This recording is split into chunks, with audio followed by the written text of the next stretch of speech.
আসসালামু আলাইকুম।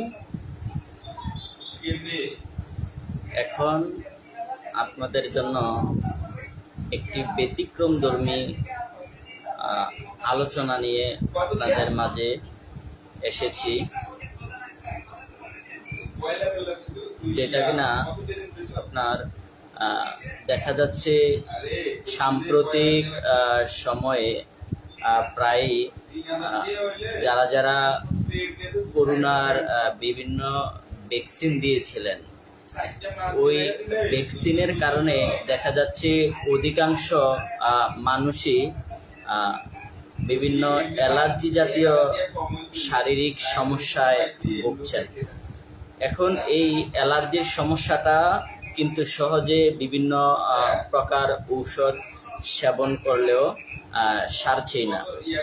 বিভিন্ন বড় বড় ডাক্তারের কাছে যাচ্ছেন, তারা বিভিন্ন ধরনের উপদেশ, ভালো মানের অ্যান্টিবায়োটিক ঔষধ, অ্যান্টিহিস্টামিন সহ বিভিন্ন অ্যালার্জি নিরাময়ের ঔষধ দিয়ে থাকেন।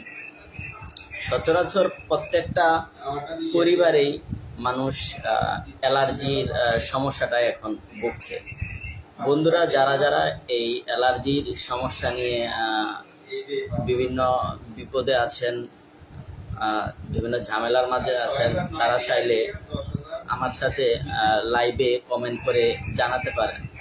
আমি আজকে আপনাদেরকে অ্যালার্জি থেকে পুরোপুরি, ডাক্তাররা বলে থাকেন পুরোপুরি নিরাময় পাওয়া যায় না, অর্থাৎ অ্যালার্জি নাকি শরীর থেকে সারে না।